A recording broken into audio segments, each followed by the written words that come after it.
Hello students, welcome to my class on operating system. I am Shravani Kundu, Assistant Professor, Department of Computer Science and Engineering, Guru Nanak Institute of Technology.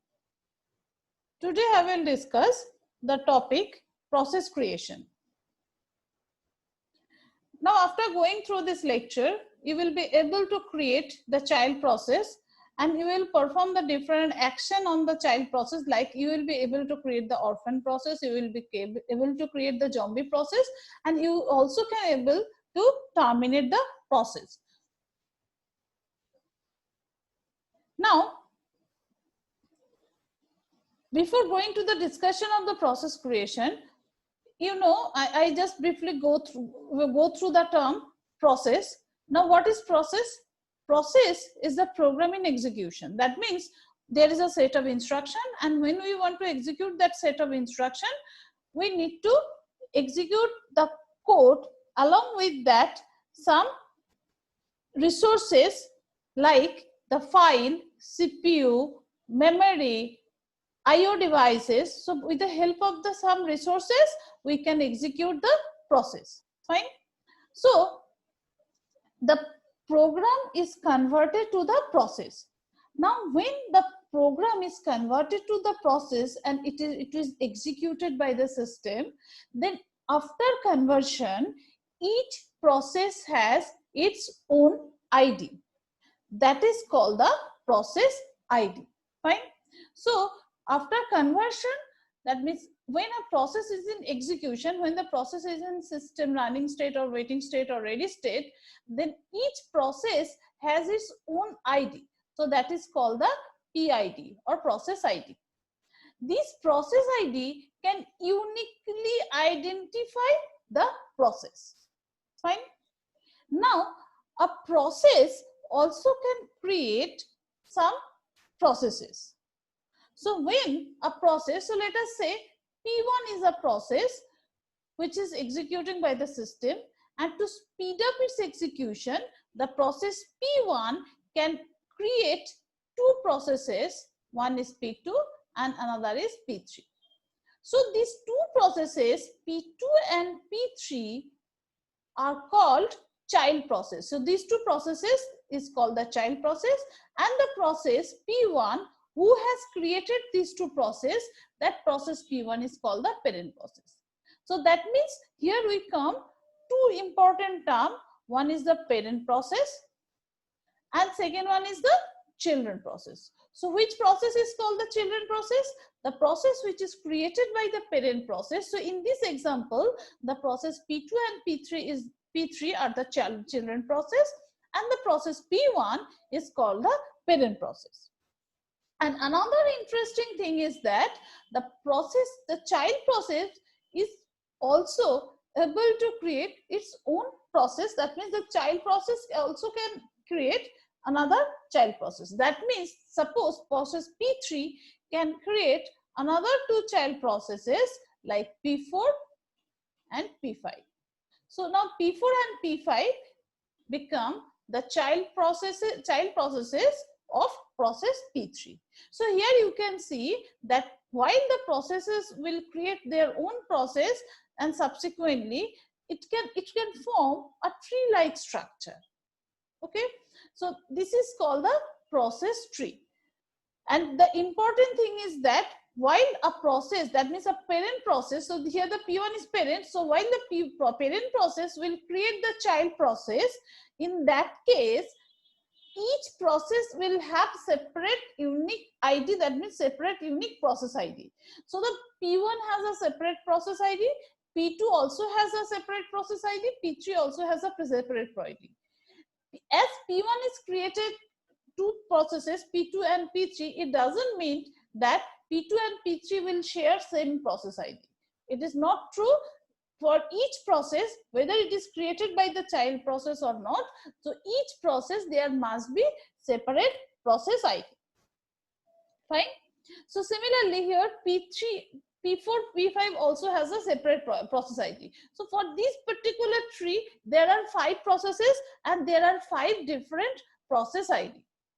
An important thing is that while P3 will create the two processes P4 and P5, so here P4 and P5, these two processes will act as the child process, but P3 will act as a parent process. So in this case, in this particular case, the P3 is the parent process for P4, P5, but the same process P3 will act as a child process for P1. Clear? Now, there is another important thing is that while the parent process will create the child process, how the child processes can get their resources for the execution. Because as I told that we can say a program is a process. So what is process? Process is the program plus some resources which are required to execute the process. Fine. So here you can see that for those child processes, while the child processes wants to execute, definitely the child processes need the program, and along with that it needs some resources. So P1 also had his codes, and some portion of the code will be executed by P2 and P3. So P2 and P3 has their own code, but apart from that, the P3 and P2 also needs the resources like stack, memory, CPU, and IO devices, IO services. So all the other resources P2 and P3 require for the execution purpose. Now the question is how P2 and P3 will get the resources, because they are the child process, they are not the parent process. So here you can see the resource sharing option. This resource sharing option basically decides how the resources will be assigned to the child process. So there are different scenarios are there. In the first case, you can see parent and child will share the same all resources. That means suppose a set of resources is assigned for the P1. So P1 has a set of resources. Fine. Resources are. Now, while P1 will create two child process P2 and P3, both P2 and P3 will use the same resource set R. That means P1, P2, P3 will share the common resources. Fine. That is one way. The second way is the child share the subset of parent resources. That means while the P1 is created, during the creation of the P1 has a set of resources, but while the P2 and P3, these two processes will be created, then P2 and P3 will not use the entire set of resources of P1. Fine. So what I want to mean that the P1, our process P1 has the set of resources. Let us say this is R. Fine. Now P1 creates two child process. One is P2 and P3. So P1 creates two child process P2 and P3. In the first scenario, P1, P2, P3, all the three processes will share the same set of resource. But in the second case, that means in the second way, the P2 and P3 will not use all the resources of P1. So P1 create a subset. So this is called the S. S is the subset of resource R. So what we can say, the S is a set of resources, R is also the set of resources, but S is a subset of resource R. So this subset of resources will be created by the process P1, and those subset will be used by the process P2 and P3. That is another way of resource allocation. And the third one is the parent and child will share no common resources. That is another interesting thing. In this case, that if the P1 uses the set of resources R, then for the P2 another set of resources R2 will be created, and for P3 another set of resources R3 will be created, and they will not share the common resources. That means if you find out the intersection of R, if you find out the intersection R with R2 and with R3, you will get the null set. That means three processes has all the three processes have their own set of resources. There is no sharing concept. Fine. So this is the way, in this way the resource can be allocated among the parent process and child process. Now the next thing is how the child process can continue their execution. So here you can see that there are two types of execution policy is there. The first policy is while the parent process will execute, and during the execution, when it create the child process, then two things happen. First one is the parent P1 and the child P2, both of them. So here P1 is my parent. So this is my parent and P2 is my child. Fine. So P1 and P2, both the processes can execute concurrently. That means they can execute simultaneously. That means P1 and P2, they can execute parallelly at the same time. So this is one way of execution. The another way of execution is the P1 will wait. That means the parent process will wait. It will not continue its execution. Parent will wait and it will give the turn to the child process. Now the child process will continue its execution, and when the child process will terminate, that means when the child process will complete its execution, then the parent process will start its execution. So that is the second way of process execution. Clear? So basically there are three ways of process execution. One is the parent process and child process both can execute parallelly, and in the second case the parent will wait, it will not execute, child will continue its execution. That means P2 will continue its execution, and as the P2 will terminate, then the P1 will start its execution. Fine. So this is a second way of process execution. Now,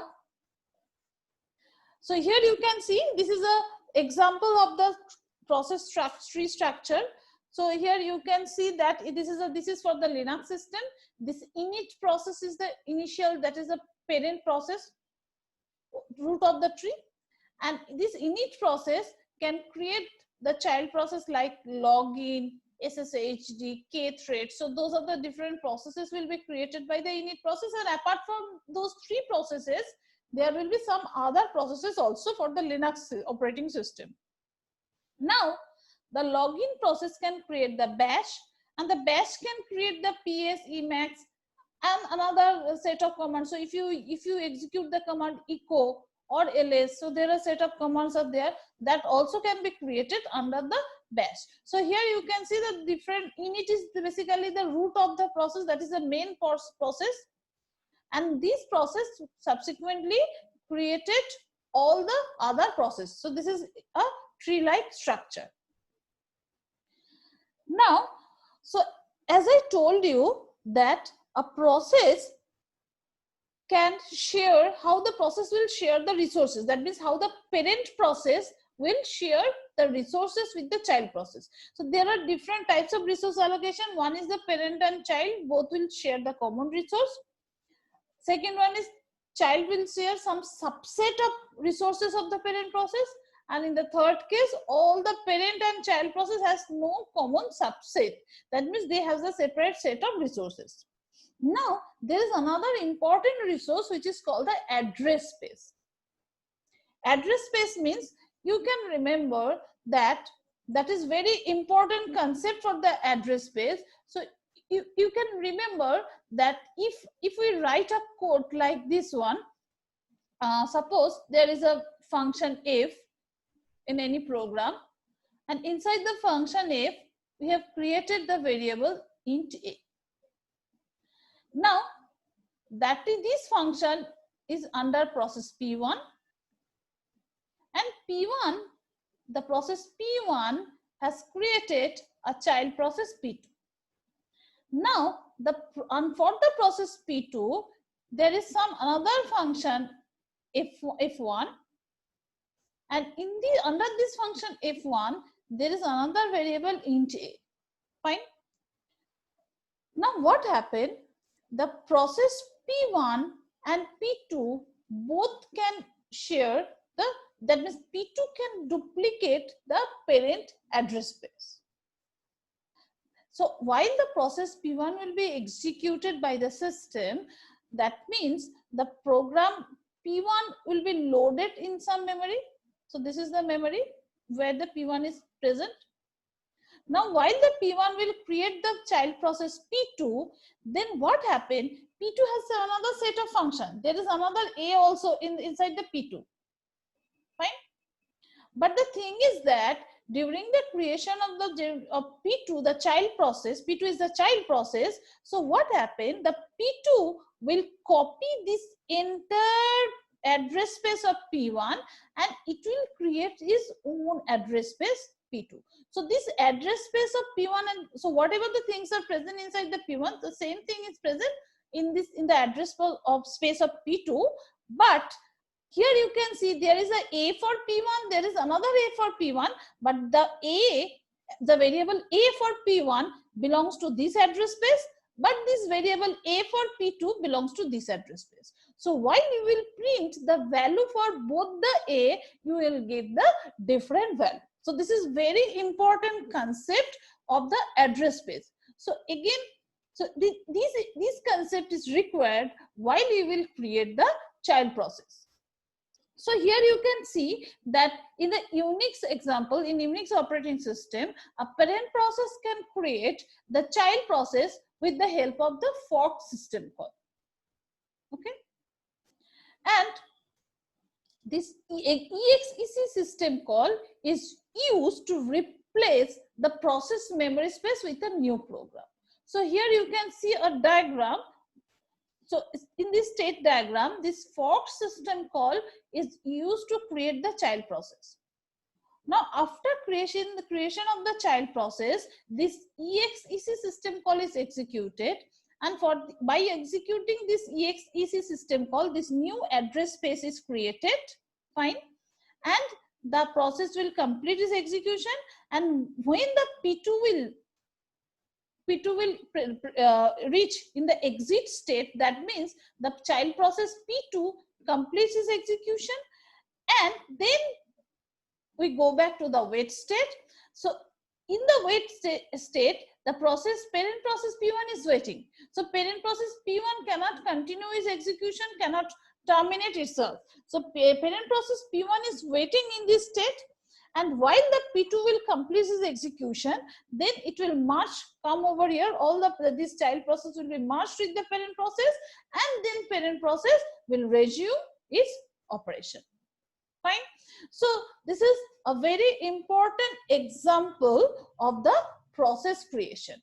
So here you can see one thing, that this is very important, that while the child process is created by the parent process, both the process will use the separate address space, but the child will copy the address space of the parent process and create its new one. That means the child process and parent process both will not share the same address space. Both the processes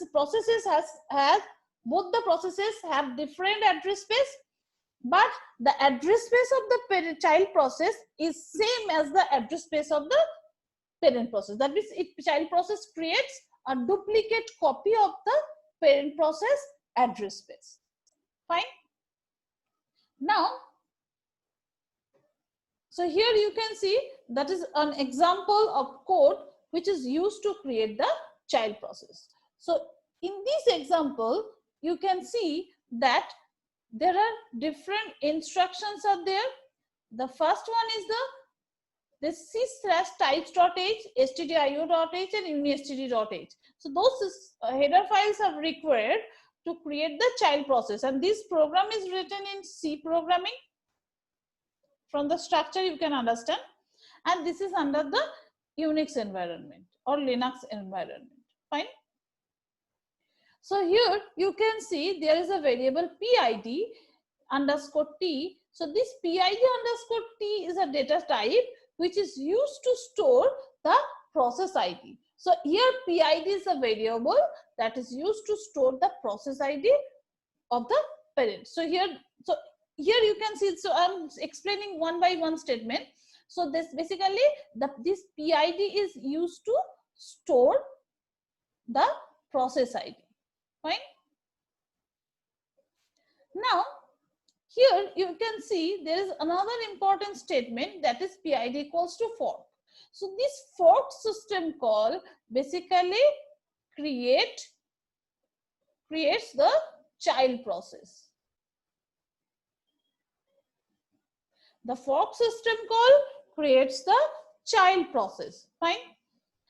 And so up to that, so what happens so far, if I explain with the help of some diagram. So let us say this is the point where the execution starts.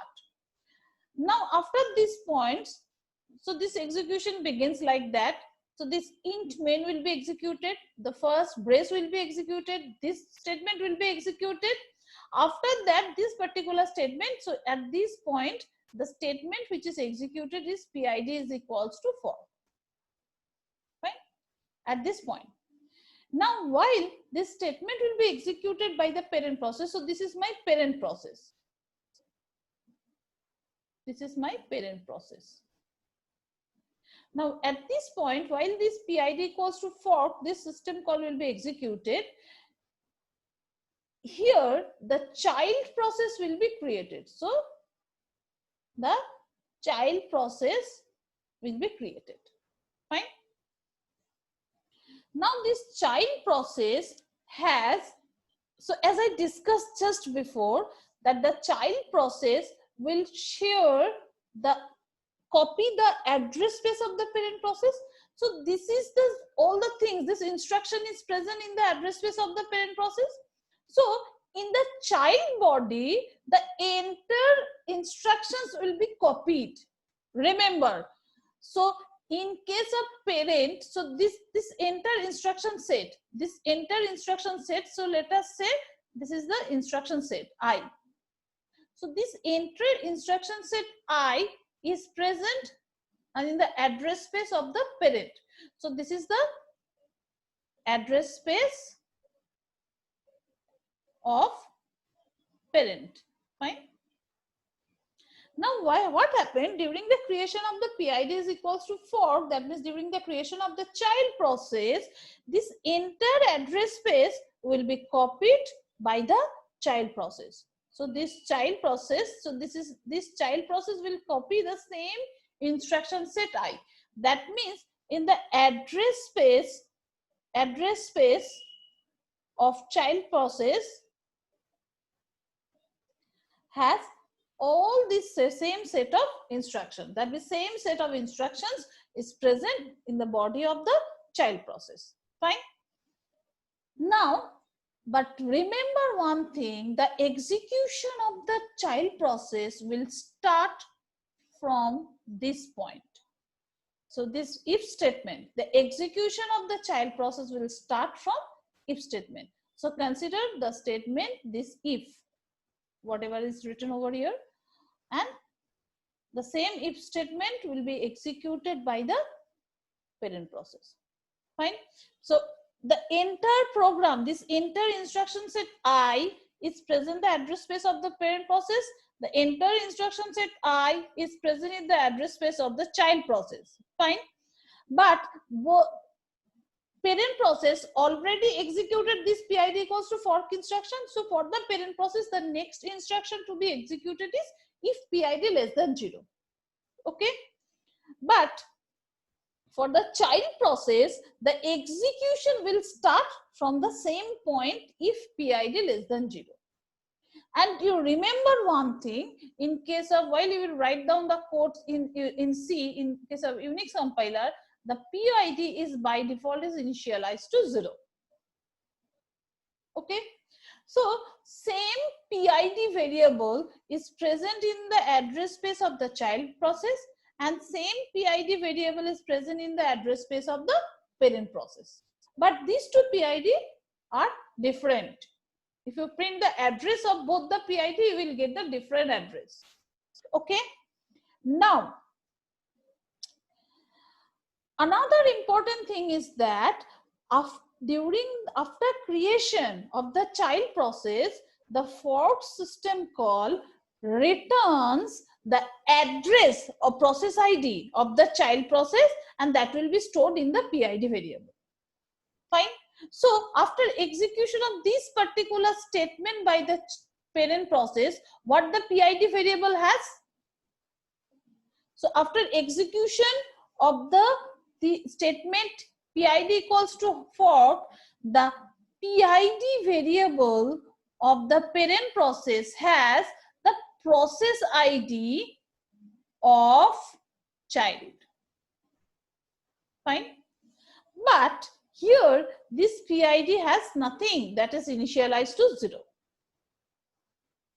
Clear? Because this PID and these two PID are not same. In the parent address space, the PID is assigned to the ID of the child process, but in the child address space, the PID is initialized to 0. Because in the child body, this particular statement is not executed. The execution is started from here. So here, now both the process will execute the if statement. Now while the parent will execute the if statement, so PID variable has some value other than 0, that means some non-zero value is present because process ID cannot be 0. So for the parent process, so this is my parent process, for the parent process the PID has some variable. So let us say the PID variable of the parent process, this is the PID of, I am writing in the bracket parent. Okay, so PID of parent, and this is the PID of child. I am writing in the bracket which PID. So you know that as the PID in the parent process holds the process ID of the child, so it has some value like 2359. Let us that this is the process ID of the child.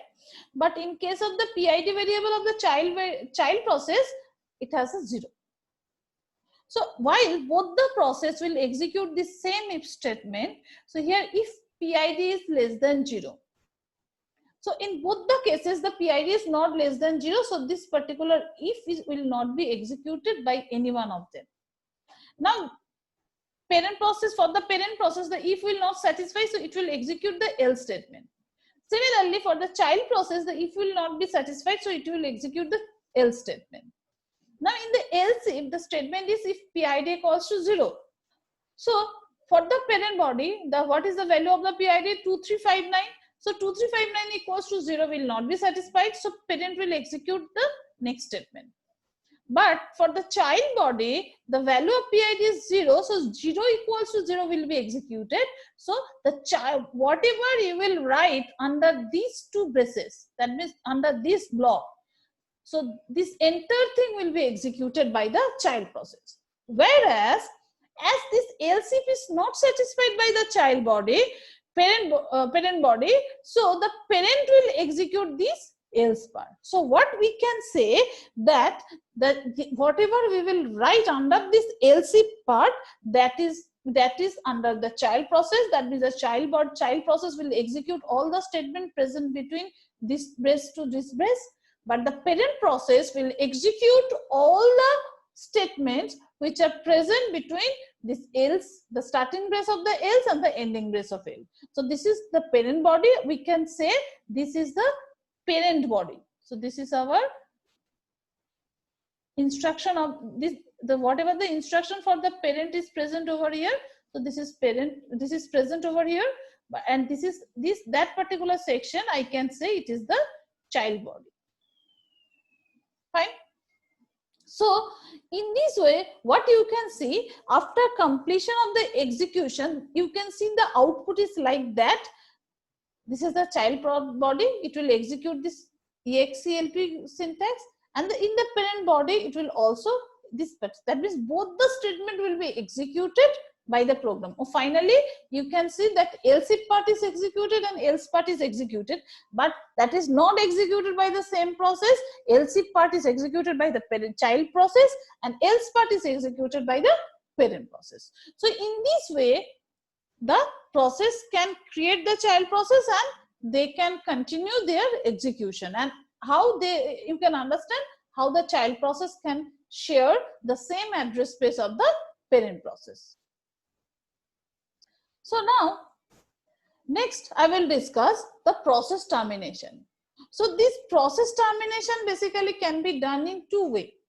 The first one is a child process. So child process can complete its execution, and during the execution, so as you know that previously I will show you, I have already shown you that in case of execution scenario, the parent and child both can execute simultaneously, concurrently, or the parent will wait and the child will continue his execution, and while the child will complete his execution, then the parent will terminate, or parent will resume its execution.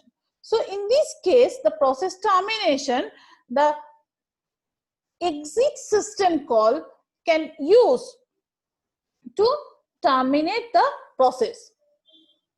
And this basically, the exit statement is not used to terminate the process, and while the child process will terminate, by then during the termination of the child process, it can send the signal to the parent process with the help of that. That means the child process can delete its address space, delete all its resources with the help of the exit instruction. So process can be terminated two ways. One is child and process both are running parallelly, and both will run anyway. First child can terminate and then parent, or parent can terminate first, then child can terminate. So that is one way of the process termination. And the second way of the process termination is that either the parent will wait and the child will terminate, and the parent will continue his execution and then it will terminate. So in the second case, the child, whatever the resources is assigned to the child process, that will be deallocated by the parent process. And finally, the parent process terminate and it will release all the resources. Okay. Now, here you can see the wait system call. The wait system call is basically used to terminate to wait for the termination of the child process. Fine. So next, I will show you some important thing over here, that so as I told you that I have two processes, one is parent and second one is child. Right? Second one is child. Now, two things happen. Parents and child both are executed parallelly. So in that case, the child can terminate first. That means it can terminate. Child can terminate. It can stop its execution, and then parent will continue. That is one scenario. In this case, the child will release its resources and it will terminate, but the child cannot release its resources by itself. So what the thing will happen over here?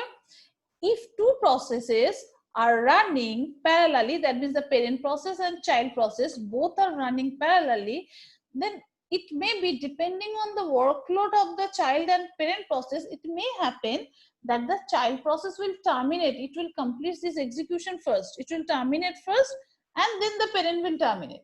So if the child process terminate first and then the parent process, in that case, the child cannot release its resources by itself. That means the child process can't release its resources. So child process will terminate, but it will present in the system as a ghost process. Okay. So this ghost process is called the zombie process. Zombie process. So again, I am telling, while so execution can be done in two ways. One is the parent and child is executed parallelly, and the second case, the parent will wait and child will continue the execution. Child terminate first.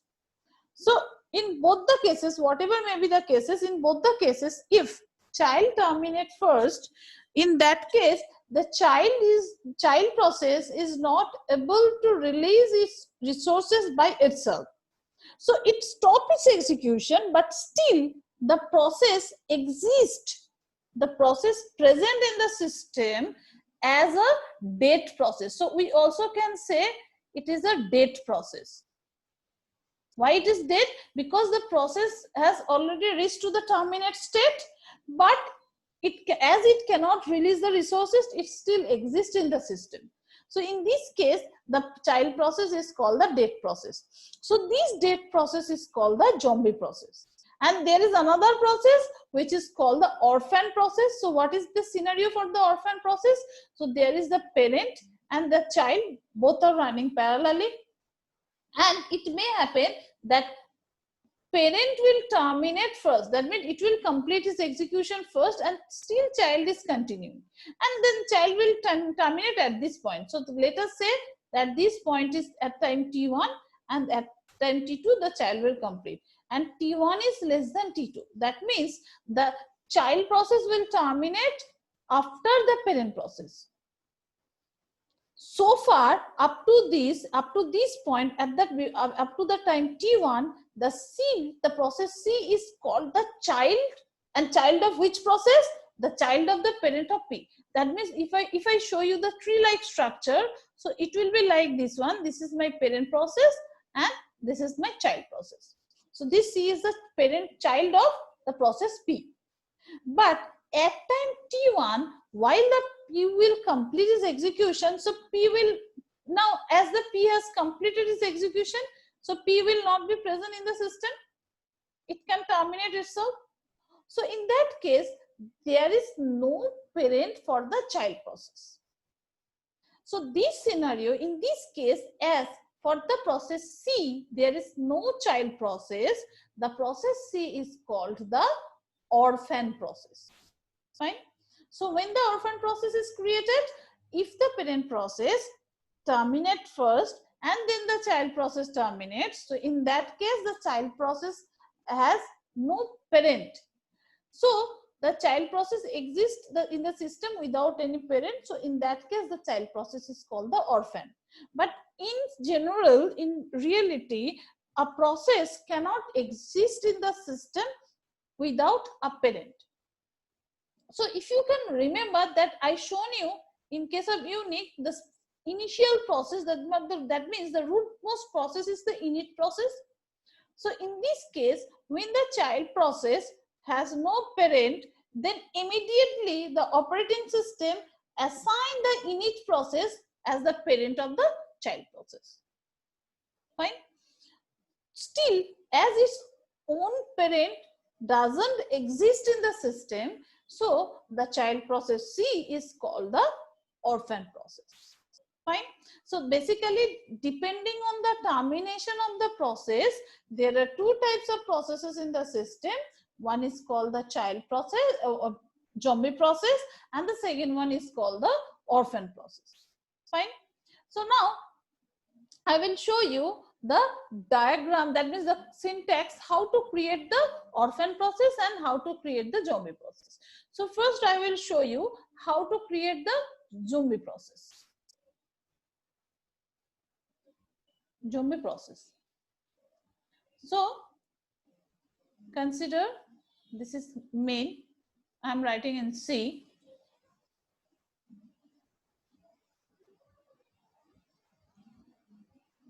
Int PID. PID is the process ID. So next we will create the child process. PID is equals to fork. Using the fork system call, we can create the child process. Now we will write if PID is equals to 0, that means it is a child process, else it is a parent process. Fine. So I will give the bracket over here, and this is a closing bracket. So this is the up to this to this is the block of the child process, and this to this one is the block of the parent process. So this is the block B1 and this is the block B2. Block B1 is the block of the child process and B2 is the block of the parent process. So what I can write over here, so I can, as I want to create the zombie process, that means my child process should terminate before the parent. So what we can do, we can put over here sleep 1. That means sleep is a statement syntax which is used to sleep the process for 1 second. And here we can write sleep 5. That means the process the child parent process will sleep for the 5 seconds. Fine. So here we can see the child process will sleep for 1 second and the parent process will sleep 5 seconds. That means the child process will wake up first before the parent process. As a sleep amount, this unit is in terms of the second. So the child process will wake up before the parent process, and after waking up it will terminate. So here you can see the child will terminate before parent. So this is a zombie process. And in the same way, we can create the orphan process. So you can see one thing, and remember that we don't have the control. We have written the body of the child process part first and the body of the parent process later, but that doesn't indicate that the child process will be executed first and the parent process will be executed later. It entirely depends on the system which process will be executed by the system first. Okay, this depends on the scheduling criteria. So next, consider the orphan process. PID is the process ID, and now by using the statement PID is equals to fork, we can create the child process. Now if I write if PID is equals to 0, that means this is the block of the child process. So I can write, so this is the block of the child process, else otherwise this is the block of the parent process. Fine, this is the end of the main. Now if I write over here, if I make the sleep 5 and if I send the child process in the sleep state for 5 seconds, and if I send the parent process to the sleep state for 1 second, so what will happen over here, that the parent will wake up before the child process and it will terminate. Okay, so as the parent will terminate before the child, so here you can see the child has to exist in the system without the parent. So in this way, we can create the orphan process. So it is very simple to create the orphan process. What you have to do, in any way, you have to increase the execution time of the child process compared to the parent process. So in case of orphan process, the load of that means execution load of the child process is much more than the parent process, or in some way the child process will not get chance for the execution, so parent process will execute fast.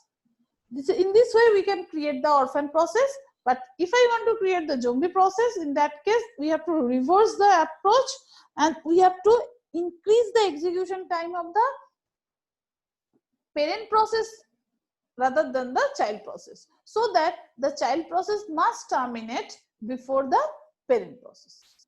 Okay, so this is the parallel code for the creation of the zombie process and orphan process. So that is all about the process creation.